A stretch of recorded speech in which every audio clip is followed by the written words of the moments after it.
Kiat teman-teman sekalian untuk dekat dengan Allah Subhanahu wa taala adalah kata kuncinya paksakan ibadah dan paksakan tinggalkan dosa. Harus dipaksa. Harus kita paksa jiwa kita ini. Cambuk jiwa itu, cambuk dengan ilmu dan keimanan. Mulai sekarang saya mau on time sholat di masjid, tidak mau ketinggalan. Apapun konsekuensinya, paksain. Sesuatu kalau sudah dipaksakan dan menjadi sebuah kebiasaan akan enak dikerjakan. Otomatis.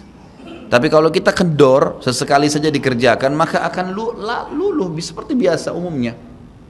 Begitu pula dengan dosa. Paksain diri untuk tinggalkan. Lihat yang haram, turunkan pandangan. Mau beli sesuatu, tahan tangan itu supaya tidak beli. Paksa. Nggak ada masalah kok. Tangan kita nggak putus kalau kita nggak beli DVD film yang tidak benar misalnya. Nggak masalah kok. Kuping kita nggak copot kalau kita nggak dengar musik misalnya. Alihkan ke Al-Quran. Setan goda, lawan. Jangan terus-menerus kendor imannya seperti kerupuk. Sedikit diramas sudah hancur. Ini jangan. Sampai kapan Bapak Ibu mau terus berlale-lale dalam jauh dari Allah SWT? Sementara iman itu levelnya sangat jauh. Makin kental maka makin terus, sampai para ulama mengatakan kenikmatan iman akan terus dirasakan oleh seorang hamba selama dia terus mendeteksi dirinya dan juga dia berusaha bermuhasabah setiap detiknya. Ini sudah ketaatan bukan? Ini sudah ketaatan bukan? Ada kemaksiatan ditolak sama dia. Harus begitu. Dan harus kita mulai dengan diri kita sendiri dengan cara memaksanya. Gak bisa enggak. Kita kalau nggak paksa nggak mungkin. Harus Bapak Ibu sekalian. Orang lain telepon nanti kita atau lihat perubahan, kamu alimnya, ingat. Majelis ilmu seperti ini Bapak Ibu sekalian. Saya sering ulangi kalimat ini. Saya nggak datang jauh-jauh dari rumah saya ke sini untuk menghibur Bapak Ibu cerita dongeng atau hibur Bapak Ibu duduk sini sejam 2 jam. Ini bukan. Ini kita sedang bahas wahyu. Wahyu ini penyampaian dari Tuhan, Allah pencipta langit dan bumi untuk membawa pada perubahan. Kalau Anda hadir di majelis ilmu dan Anda pulang setelahnya terasa, ya kenapa ya saya kayak merasa ada beban nih, kayak saya merasa bersalah, kadang-kadang kita menangis, itu semua peringatan dari Allah SWT. Ambil, oh ini berarti kebaikan, itu kebaikan, karena Allah mau dengan perasaan itu kita berubah. Ada perasaan untuk berbuat dosa jadi takut karena sudah hadir di pengajian, itu tanda keimanan. Termotivasi untuk mengerjakan ibadah, hadir lagi di majelis, iya. Begitu teman-teman lihat kamu alim ya sekarang, iya alhamdulillah saya sangat bersyukur sama Allah. Jangan malu ucapin itu. Alhamdulillah saya berubah, saya merasa luar biasa, saya bersyukur sama Allah karena Allah masih bisa berikan keselamatan saya sebelum saya meninggal. Mudah-mudahan kamu juga bisa rasainnya keimanan saya. Motivasi dia supaya dia mau ikut. Ini enggak.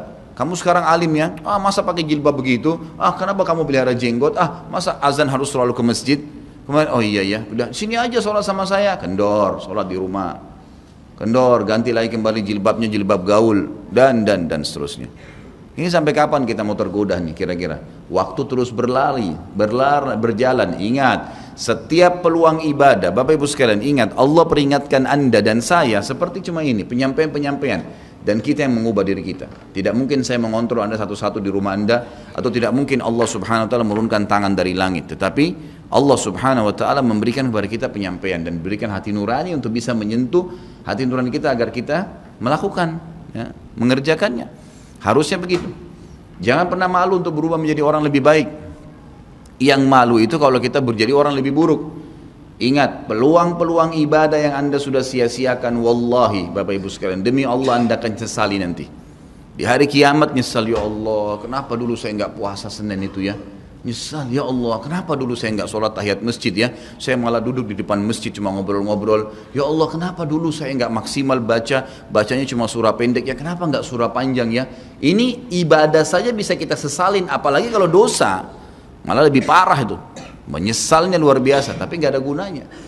Peluang-peluang ibadah yang Anda sudah sia-siakan tidak akan pernah bisa diperbaiki.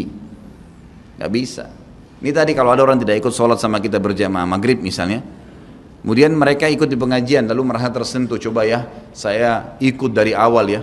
Memang betul, penyesalan bagus, tapi sudah dicatat dan tidak akan pernah berubah di buku amal. Pada hari itu, jam itu, sholat itu telat, pahalanya beda dengan orang yang awal waktu. Apa yang membuat dia telat? Ya dia sendiri, konsekuensinya. Jangan gitu.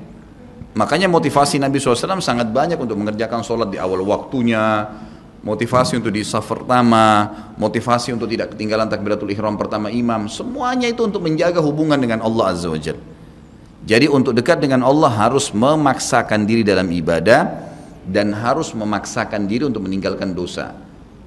Bagaimana tangganya untuk sampai ke sana? Ilmu, majelis ilmu. Hadir di majelis ilmu seperti ini Bapak Ibu sekalian, saya bukan mengatakan karena saya menyampaikan, siapa saja di antara teman-teman dai yang sampaikan, semoga Allah ikhlaskan niat kita semua, itu harus dihadiri, harus. Hadiri majelis ilmu akan mengubah kita. Kalau tidak, dengar, bawa Walkman, bawa headset, bisa dengar di HP kita. Sekarang bisa daripada kita nonton, orang banyak habisin pulsanya hanya nonton YouTube hal-hal yang tidak ada manfaatnya. Nonton ceramah tuh, dengarin sambil belanja, sambil macet di jalan, pasang headset di kuping, kemudian kita dengarin ceramah-ceramah itu. Tambah ilmu dengan ilmu, tidak ada kata cukup. Kata para ulama salaf, ilmu itu, ilmu syar'i yang merupakan tangga membawa kita kepada hubungan dengan Allah yang sangat baik, karena dengan keimanan akan muncul, iman akan muncul dengan ilmu itu, ya dia akan memberikan setengah hidupnya dengan cara kita membayar dia dengan seluruh hidup kita. Nggak bisa. Seminggu sekali itu nggak cukup, nggak cukup. Apalagi ada orang sebulan sekali, apalagi ada orang cuman kalau lagi ada waktu lowong, ini nggak bisa. Kita sibuk Bapak Ibu sekalian memberikan makan tubuh kita, makan makanan, minum macam-macam variasi, betul untuk fisiknya sehat, tapi ruhnya kurus, kerempeng, sakit, itu luar biasa. Tapi kalau kita balik, fisik kita yang biasa cukup kenyang sudah, tapi ruh kita berikan kesehatan yang luar biasa. Orang kalau ruhnya yang sehat Bapak Ibu sekalian, semuanya jadi kecil buat dia. Julaibib radhiyallahu anhu sahabat Nabi itu, saking kecilnya badannya itu sampai diangkat oleh Nabi SAW dengan satu telapak tangan karena kecilnya badannya. Tapi di perang ya Uhud dia bisa membunuh 7 orang kafir. Tidak ada hubungannya dengan kecil badannya, tapi ruhnya kuat, besar. Waktu Nabi SAW balik dari perang Uhud dan terkalahkan oleh orang-orang kafir Quraisy dengan hikmah Allah Subhanahu wa taala, semua sahabat waktu itu mati syahid 70 orang di Uhud, sisa 630 orang bersama Nabi SAW, semuanya terluka, dan minimal luka sahabat waktu itu minimal 7 luka, sabetan pedang, hantaman tombak, sobekan, pokoknya luka semua sahabat. Sampai ada sahabat sudah nggak bisa jalan karena kakinya sobek, punggungnya sobek, dinaikin di kuda, tiba di rumah tinggal dibaringin. Lihat bagaimana para sahabat mengetahui bagaimana hubungannya dengan Allah Subhanahu wa taala dengan ilmu yang sudah tertanam yang Nabi SAW tanamkan dalam hati mereka, bisa mengubah segala sesuatu. Subhanallah, tiba pulang menjelang maghrib ke kota Madinah, istirahatlah para sahabat ini, mereka lagi obatin obat luka mereka. Nabi SAW dapat wahyu menyuruh Nabi SAW dan para sahabat keluar mengejar Quraisy. Quraisy ini jumlahnya waktu itu ya 1.000 orang, 3.000 orang pasukan Quraisy, yang terbunuh cuma sekian belas saja mereka. Dan mereka sudah merasa bangga dan pulang ke kota Madinah, pulang meninggalkan Madinah, karena Uhud itu dekat Madinah. Kemudian mereka bangga dengan itu. Keesokan paginya habis sholat subuh kata Nabi SAW, wahai sahabat-sahabatku, Allah Azza wa Jalla memerintahkan kita untuk mengejar Quraisy. Maka pulanglah masing-masing kalian di suku kalian, lalu motivasi siapapun yang ikut kemarin di Uhud, semua, mau sakit, mau enggak, mau luka, mau enggak, tapi ini luka semua nih, minimal punya 7 luka ya. Kita kadang-kadang mungkin kuku kita kecabut aja sudah susah ke masjid, ini sabetan pedang, sobek, rusak semua tubuh mereka. Dikatakan dalam riwayat sampai para sahabat ada yang tidak bisa ngomong karena sudah kesakitan yang luar biasa. Kata Nabi SAW, semua yang ikut di Uhud kemarin keluar lagi. 630 orang semua harus keluar. Bagaimana caranya? Pokoknya ngumpul keluar, perintah Allah. Coba bayangin, kita kadang-kadang habis olahraga saja capek, diajak keluar sama istri atau diajak keluar sama suami, kita sudah nggak mau keluar. Capek biasa olahraga. Atau mungkin penat, capek duduk di kantor mau istirahat. Ini habis perang, badannya disabet-sabet, diajak berperang lagi nih. Apa yang terjadi teman-teman sekalian? Pulanglah pimpinan-pimpinan suku sahabat ini, dimulai dengan Sa'ad bin Mu'adz radhiyallahu anhu, sahabat Nabi yang mulia, luar biasa ini. Orang ini pada saat meninggal, kata Nabi SAW, goncang arsy-Nya Allah dengan meninggalnya Sa'ad. Saat pulang ke kaumnya lalu berkata, wahai kaumku, sesungguhnya Nabi SAW menyuruh kalian untuk kembali menyerang Quraisy. Pada saat itu mereka lagi kumpul saling ngobatin luka, dan di depan mereka yang saling ngobatin luka itu adalah Usaid bin Khudair, sahabat Nabi yang mulia. Ini sahabat Nabi yang satu dari Aus ini, kalau membaca Al-Quran malaikat turun dari langit dengarin bacaannya, luar biasa. Lagi ngobatin lukanya sambil dia berkata, waktu dikatakan Nabi SAW menyuruh kalian mengejar Quraisy, kata Usaid bin Khudair lagi ngobatin lukanya, sami'na wa ata'na, kami dengar dan kami patuh, ditinggalin lukanya. Lalu seluruh suku itu saling nopang satu sama yang lain mendatangi masjid Nabi SAW untuk ikut berperang lagi.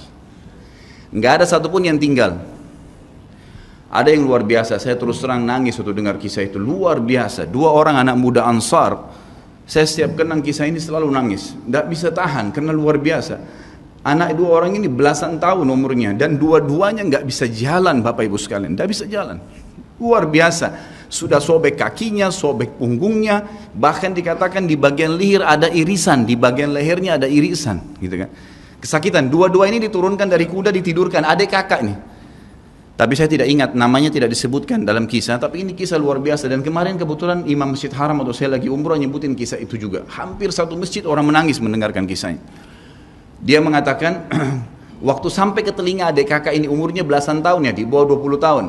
Kalau Nabi SAW memanggil seluruh yang hadir di Uhud untuk kembali berperang. Ini mereka nggak bisa jalan nih. Si kakak bilang sama adiknya, kita nggak bisa tinggal di sini nih. Rasulullah SAW sudah memanggil kita untuk menjawab panggilan Allah. Kata adiknya, bagaimana caranya kita merangkak? Bagaimana caranya kita ke sana? Nggak ada yang bisa nopang. Ini berdua lagi sakit. Mereka cuma tinggal sama ibunya. Lalu berkata si kakak, sekali saya seret kamu, sekali kamu seret saya. Mereka saling seret satu sama yang lain, Bapak Ibu sekalian, sampai di hadapan masjid Nabi SAW. Lihat bagaimana iman mereka kepada Allah Subhanahu Wa Taala, luar biasa. Dan ini tidak bisa kecuali kalau dipaksakan. Kalau tidak dipaksakan nggak bisa. Semoga Allah Subhanahu Wa Taala jadikan kita orang yang selalu memaksakan diri untuk ibadah. Karena kalau tidak, kita nggak paksakan, kita akan mati dalam keadaan konyol dan menyesal karena tingkatan-tingkatan di surga akan hilang. Percuma. Baik, saya bacakan pasal kedua. Adab terhadap Allah Subhanahu Wa Taala. Seorang muslim hendaknya melihat segala sesuatu yang telah diberikan Allah kepadanya dengan tiada terhingga, yakni berupa kenikmatan yang tak terhitung. Terlindungnya dia pada saat menempel di dalam rahim ibunya ketika berupa nutfah atau air mani, menentukan perjalanan hidupnya hingga hari bertemu dengan Rabb-nya Allah Azza wa Jal. Hendaknya ia bersyukur kepada Allah atas nikmat itu dengan lisannya, yakni memuji dan menyanjung Allah secara semestinya. Juga bersyukur kepada Allah dengan anggota badan dengan cara menggunakannya di dalam ketaatan kepada Allah Subhanahu wa taala. Karena mengingkari nikmat, tidak mengakui kelebihan yang diberikan Allah, mengingkarinya beserta kebaikannya bukanlah termasuk adab kepada Allah. Sebagaimana Allah berfirman dalam surah An-Nahl ayat 53, A'udzubillahi minasyaitonirrajim. Wa ma bikum min ni'matin faminallah. Dan apa saja nikmat yang ada padamu maka itu dari Allah datangnya. Dalam surah An-Nahl ayat 18 Allah berfirman, A'udzubillahi minasyaitonirrajim, wa in ta'uddu ni'matallahi la tuhsuha. Dan jika kalian menghitung-hitung nikmat Allah maka kalian tidak akan mampu untuk menghitungnya. Begitu banyak nikmatnya Allah, Bapak Ibu sekalian. Kita berbuat maksiat, pelanggaran-pelanggaran, tapi Allah masih bisa memberikan kita oksigen gratis, cahaya masih bisa ditangkap oleh mata kita, telinga kita masih bisa menangkap suara sehingga mengetahui apa yang diinginkan oleh kita. Setelah bertahun-tahun berbuat dosa, dengan taubat kepada Allah, Allah bisa ampuni. Itu luar biasa. Nikmat Allah tidak bisa terhitung. Rugilah orang-orang yang tidak menyembah Allah Subhanahu wa taala. Dan kalau seandainya, kata Ibnu Taimiyah rahimahullah, orang-orang yang bermaksiat kepada Allah itu tahu bagaimana nikmatnya keimanan yang ada dalam hati kami ini, sehingga kami bisa menangis dan kami bisa merasakan dekatnya dengan Allah, bahkan merindukan surga dan selalu merasa diri jauh dari neraka, maka niscaya mereka akan membelah dada-dada kami dan mengambil keimanan itu karena mereka tidak akan pernah merasakannya. Keimanan akan membuat makanan sederhana menjadi mewah, tidur di tempat yang biasa akan menjadi nyaman, bahkan cobaan seberat apapun menjadi kecil buat kita karena keimanan kepada Allah Subhanahu wa taala. Dan itu sebuah nikmat. Itu hanya bisa dirasakan kalau kita betul-betul memaksakan diri beribadah kepada Allah Subhanahu wa taala. Allah berfirman dalam surah Al-Baqarah 152 dari selanjutnya, A'udzubillahi minasyaitonirrajim. Fadhkuruni azkurkum washkuruli wala takfurun. Ingatlah selalu aku, kata Allah. Selalulah berzikir, selalulah patuh, selalulah kerjakan ketaatan-ketaatan. Nikmatilah yang halal, jauhilah yang dilarang. Maka aku akan ingat kepada kalian. Bayangkan kalau seorang presiden mengingat kita, bagaimana bangganya kita disebut-sebut nama kita di hadapan orang-orang yang di sekitarnya. Bagaimana dengan Allah pencipta langit dan bumi yang mengingat kita. Dan bersyukurlah kepadaku dan jangan kalian mengingkari nikmat-nikmatku. Oleh karena itu, tidaklah beradab jika seseorang lari kepada sesuatu yang tidak memiliki tempat pelarian, bersandar kepada yang tidak memiliki kemampuan apapun, serta bertawakal kepada yang tidak mempunyai daya dan kekuatan.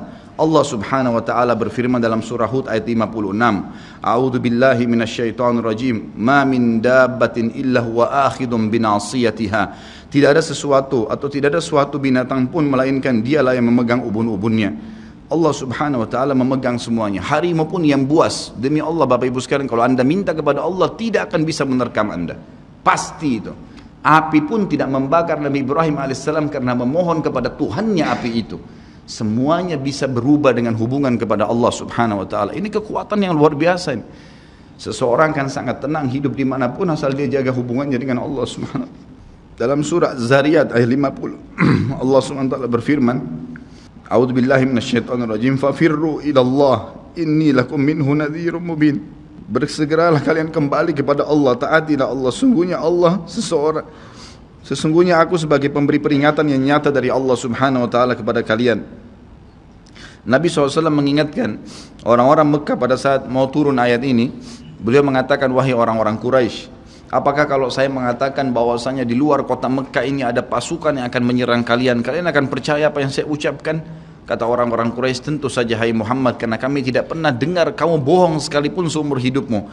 Maka Nabi SAW segera menunggangi keadaan tersebut, mengatakan, wahai Quraisy, ketahuilah sesungguhnya saya utusan Allah dan di belakang saya ini ada azab yang menyedihkan. Jangan sampai kalian kufur. Jadi Nabi SAW sudah mengingatkan, ikutin ini, nikmatin apa yang diperintahkan, apa yang dihalalkan, jauh yang dilarang, kalian akan bahagia.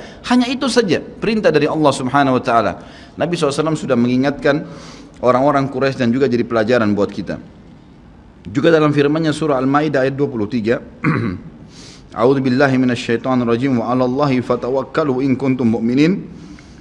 Dan hanya kepada Allah lah kalian harus bertawakal, mengembalikan semua urusan jika kalian benar-benar orang yang beriman.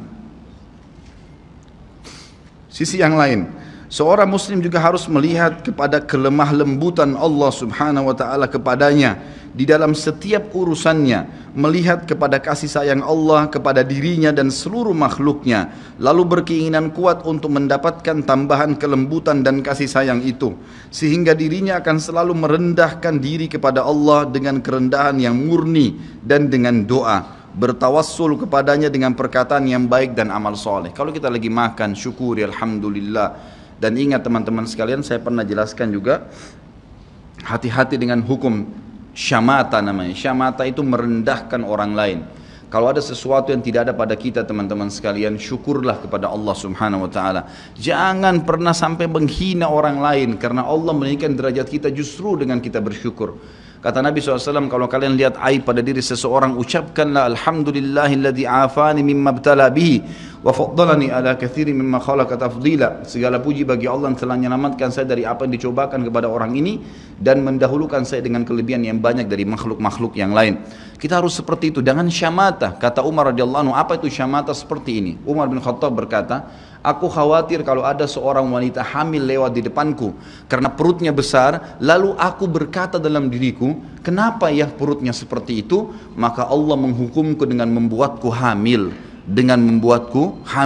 Sampai begitu mereka mengatakan, dan berhati-hati sekali dengan kelemah lembutan Allah Subhanahu wa taala.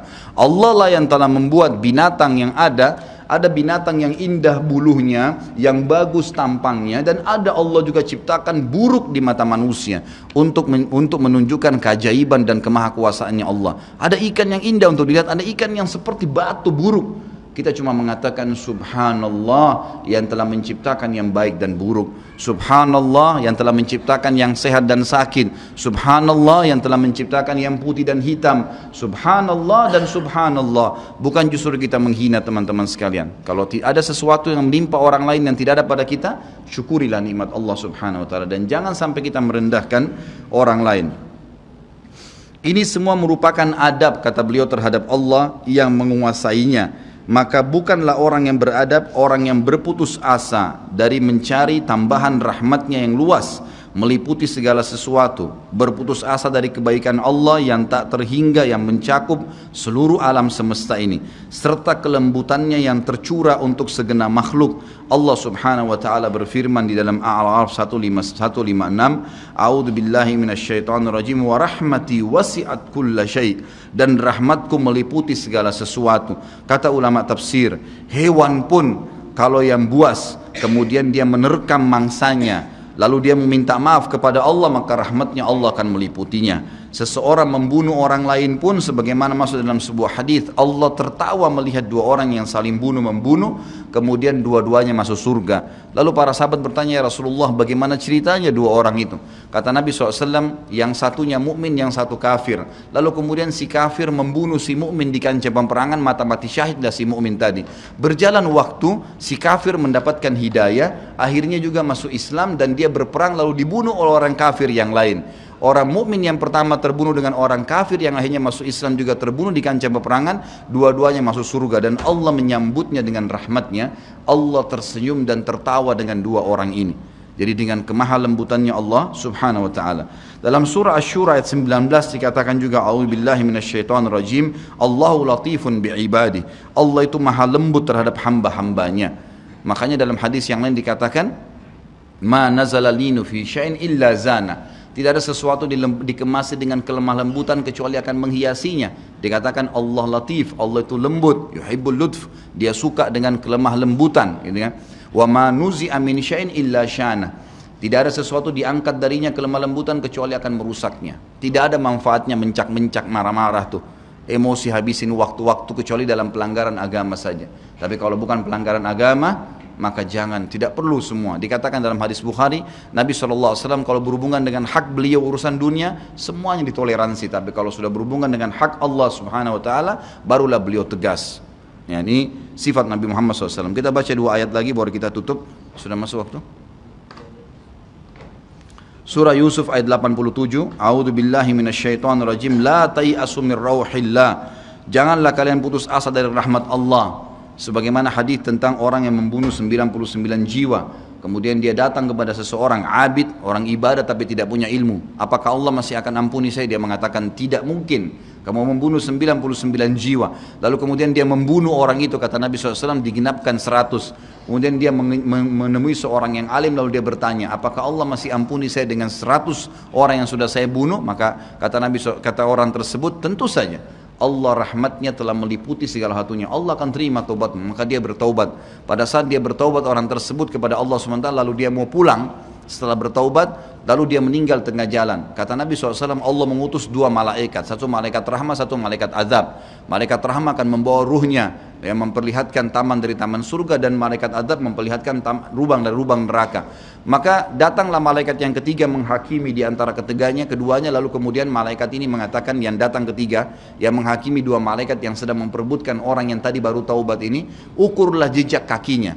Maka diukur, ternyata jalan menuju ke tempat taubatnya itu lebih satu jengkal kaki, ya, satu jengkal kaki saja. Maka dengan itu Allah masukkan dia ke dalam surga. 100 jiwa sudah dibunuh, teman-teman sekalian. Ini bukan main-main. Dosa yang sangat besar, tapi rahmat Allah sangat luas. Az-Zumar ayat 53 kata Allah subhanahu wa ta'ala juga, A'udzu billahi minasyaitonir rajim, wa la taqnatu mir rahmatillah. Jangan pernah putus asa dari rahmat Allah subhanahu wa ta'ala. Paragraf terakhir yang saya bacakan, nanti insya Allah kita lanjutkan setelah sholat ba'diyah isya. Seorang muslim harus melihat bagaimana dahsyatnya siksaan Rabbnya. Allah SWT maha lembut, tapi jangan lupa Allah azabnya sangat pedih. Seorang muslim harus melihat bagaimana dahsyatnya siksaan Rabbnya, kerasnya azab dan kecepatan hisabnya. Kalau datang seketika, gitu kan? Dan tidak ada yang bisa bendung, sehingga dia bertakwa atau takut kepadanya, menjaga diri terhadapnya, serta meninggalkan segala kemaksiatan. Maka ini pun merupakan bentuk adab kepada Allah, sehingga tidaklah seseorang itu beradab menurut orang-orang yang berakal apabila ia menentang Allah dan berlaku aniaya atau zalim. Padahal ia seorang hamba yang lemah, namun justru menentang Rabb yang maha perkasa lagi maha kuasa, maha kuat lagi maha perkasa. Dan Allah berfirman dalam surah Ar-Ra'd ayat 11, A'udzu billahi minasyaitonir rajim, wa idza aradallahu biqaumin su'an fala maraddalah wa ma lahum min dunihi min wal. Dan apabila Allah menghendaki keburukan terhadap satu kaum, maka tidak akan pernah ada yang bisa menolaknya, dan sekali-kali tidak ada pelindung bagi mereka selain Dia. Kalau Allah sudah mau hancurkan, maka tidak akan pernah ada yang bisa membendung. Juga dikatakan dalam surah Al-Buruj ayat 12, A'udzu billahi minasyaitonir rajim, inna batsya rabbika lasyadid. Sesungguhnya azab Rabbmu benar-benar keras. Jadi teman-teman, jangan tantang Allah. Kalau anda buat dosa, lindungi, tutupilah dan bertaubat kepada Allah. Jangan tantang, nggak mungkin lah, masa Allah haramin, ya sudah diolok-olok orang yang berbuat ketaatan, ini berbahaya. Karena kalau datang azabnya Allah, Bapak Ibu sekalian, menyakitkan sekali, sangat luar biasa. Saya sarankan juga anda bisa ya melihat di YouTube azab-azab Allah, itu akan banyak cuplikan yang orang-orang memang kena kutukan dari Allah Subhanahu wa taala. Bisa mudah-mudahan menambah iman kita. Ayat yang terakhir adalah surah Al-Imran ayat 4 yang bunyinya, A'udzu billahi minasyaitonir rajim, wallahu azizun dzuntiqam. Allah itu maha perkasa, maha mulia, dan Allah mempunyai balasan siksaan yang sangat keras. Ingat, Allah memang maha pengampun, tapi Allah juga dari sisi lain azabnya sangat keras. Maka harus hati-hati Bapak Ibu sekalian dalam menjaga hubungan dengan Allah Subhanahu wa taala.